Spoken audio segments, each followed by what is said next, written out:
gisee suñu ko yëgee yow ma nga naan bu dul woon ak tuuma ji ak boddi gi tey ji ma siwal ko waaye dootuma dëkkee di xalaat ni mu ma dalee ak ni mu ma dalee donte li may wéeg di ko yëg man neexut a waxtaane ay dund ko sotteeku lu nekk xëy na caa awuleen dund ko sotteeku lu nekk xëy na cee. Le 17 février 1918, après avoir successivement évolué sous les régimes de communes mixtes comme de plein exercice et statut spécial des communes chefs-lieux de région autres que Dakar, régime de la communalisation intégrale, notre cité fête ses 100 ans. Diourbellois, Diourbellois, l'année 2018 est donc celle de notre centenaire. 100 ans, cela compte dans la vie d'une cité. Nous entendons ainsi, à travers plusieurs manifestations et activités prévues les 20, 21, le 22 et 23 décembre, donner un cachet particulier à ce centenaire. Nous allons revisiter notre histoire en rendant au passage hommage à nos illustres disparus par des séances de prière. Nous allons inventorier et identifier nos besoins spécifiques, mais nous allons aussi mobiliser nos énergies multiples pour la construction de notre cité. C'est par la capacité de ses fils à se mobiliser pour construire ce qui est essentiel à son devenir que toute communauté écrit la page que l'histoire retiendra d'elle.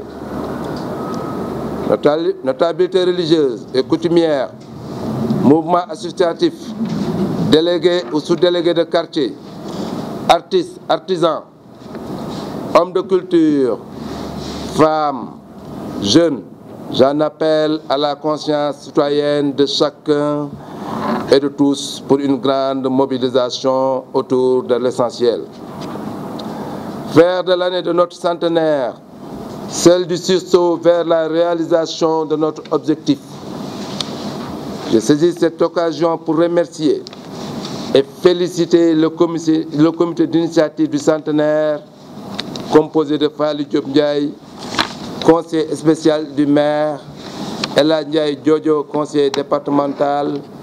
Pape Birima Ndiaye, secrétaire général, et Samba Awa Ndiaye, président régional du réseau des communicateurs, pour l'excellence du travail déjà accompli.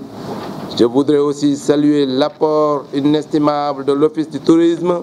et de tous ceux qui ont rejoint ce comité. Mes chers citoyens, il appartient à chacun de nous de se ceindre les reins en donnant le meilleur de lui-même pour la réussite des différentes activités du centenaire. J'ai donné des instructions nécessaires pour que soit ouverte au niveau de l'hôtel de ville une permanence chargée du suivi des affaires du centenaire. Différentes commissions, organisation, communication, mobilisation, animation, logistique, sensibilisation sont citées pour la conduite des différentes activités. Les présidents des 10 commissions se sont joints aux membres du comité d'initiative et des personnes ressources choisies parmi les populations pour composer le comité de pilotage qui a été mis sur pied par arrêté. Je voudrais insister sur l'ouverture de ces commissions à tous et demander à chacun de vous de les intégrer. Ce qui demeure une impérieuse nécessité et un devoir citoyen pour chaque Diourbellois, chaque Diourbellois. Je voudrais au terme de mon propos vous renouveler à ma qualité de premier magistrat de notre cité ma détermination ferme et mon engagement irréversible d'en demeurer chaque jour que Dieu fait le premier magistrat que je suis. Vive Diourbel et bon centenaire, vive la République, vive le Sénégal. ñu ngi sant yàlla bu baax tey jii ñun ñi ñëpp ba nu fekkee centenaire Diourbel bi tey defaluñu yàlla dara tey pour ñu fekk ko kon ñu ngi koy sant yàlla ba mu ñu mayee tey jii en tant que maire Diourbel tey mu tombé ak sama ay ma fekke ko kon ñu ngi ciy sant yàlla di ci sant waa Njaareem yëpp di ci sant tamit ñi nga xam ne tey ñoo ma jiitu woon ci mairie bi boobu ba tey jii ma fekke ko ñooñu di ñaanal yàlla ñi nga xam ne ñoo jiitu suñu borom xare leen àjjana ak ñi nga xam ñoom ñëpp dañu àndoon doon liggéey bi ci mairie bi ba ñu tey ñu mën ko fekkee kon tey Diourbel ñu ngi ko créé le 17 février 1918 mu nekk commune mixte kon ren la am téeméeri at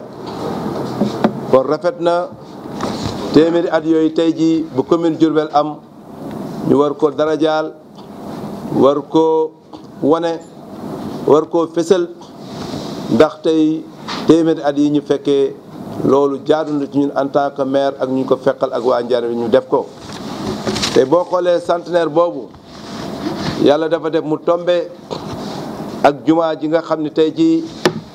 ñu ngi posé première pierre bi 1918 te benn jumaa képp la sëñ Touba te pose première pierre am teewlu ko fekk julli ci amul beneen ci àdduna moom la muy jumaa Njaareem ji tey jii centenaire dafa tombeek tamit téeméeri at église bi ba nga xam ne tey jii 1918 lañ ko inauguré moom it tamit dafa tombe ak centenaire bi centenaire bi tamit tombeek sëñ Touba sang bu baax bi moom tamit mu tombe tamit mu defe fukki at ak juróom 1912 ba 1927 ndeysaan mu ànd koog seen maam Cheikh Ibra Fall ak maam Cheikh Anta ak njabootu sëñ Touba gépp di moom tamit téeméeri at yi mu tombee tamit ak maam El Hadj Mbacké Tania mu ñëwoon fi 1898 ba 1920 téeméeri at yi tamit tombee ak maam Thierno Kandji bi nga xam ne tey jii ba 1900 la fi ñëwoon ba 1945 kon loolu lépp tey bu ñu ko boolee tey ak yeneen yi nga xam yooyu yëpp mën nañ ko waxtaane waat suñu biir ak waa Mbayaar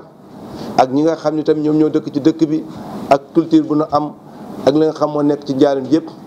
bëgg nañu ci ay activité ci ay organisation ay programme yu fees ba àdduna bépp xam Njaareem dëkk bu am culture la Njaareem dëkk bu am lislaam la Njaareem dëkk la ba nga xam ne wax dëgg yàlla bu tekk ci Sénégal la kon loolu ñu ngi oo ñëpp doo doomu Njaareem yëpp doo képp nga xam ni tey jii da ngay nekk doomu Sénégal ñu ñëw ñu ànd lëkkaloo ànd fësal suñu dëkk bi nga xam ne am lu dul moom ndax ki nga xam ne dalaa gis nga juddoo fi màggoo fi yaroo fi tey la nga ko mën a delloo bu ayee ay doomam taxaw ay nitam taxaw kon ñu nekk Sénégal ñu nekk bitim réew ñu nekk Dakar ñu nekk partout ñu nekk rawatina waa doomu Njaareem nañ jël bis bii xam ne centenaire bi ñoo ko moom ndax man mi dafa tombé rek ma nekk maire waaye du sama yëf suñu yëf la ñun ñëpp kenn ku ne na nga ko gisee noonu nga jàppe ko noonu ñu ci ñomal ko taxawal ko ba àddina bépp xam ne waa Njaareem téeméer at yi tey kenn ku nekk na nga war a taxawee taxaw nga ko ndax bis bi sañu bis la di ñaan yàlla nañ ko fekk ak jàmm mooy le 21 22 ba le 23 lañ koy def ba décembre bii kon nag ñu ngi lancé appel bi di ko lancé Sénégal gépp di ko lancé waa doomu Njaareem yëpp di ko lancé Bawol yëpp ne ñëpp ñëw rejoindre comité d'initiative bi rejoindre ñi nga xam ñoom ñoo war a liggéey bi su ko defee ñu ñëpp ñu ànd ko ñu liggéey ko ba centenaire bi nga xam ne moom la ñu dund ñu xam ne la ca war def nañ ko nañ ca war a taxaw nañ ko di sant yàlla bu baax di ñaan yàlla ñun ñëpp yàlla nañ ko fekk ak jàmm ak salaam te tal ko jërëjëf.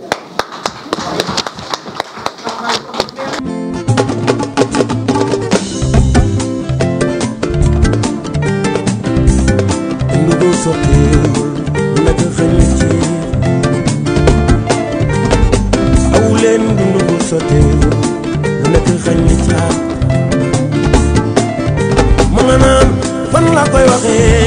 nan leen may gisee suñu koy yow nga naan bu dul woon ak tuuma ji ak boddi gi tey ji ma siwal ko waaye dootuma dëkkee di xalaat ni mu ma dalee ak ni mu man dalee donte li may wéyee di ko yëg man neexut a waxtaane ay dund ko sotteeku lu nekk xëy na caa awu leen dund ko sotteeku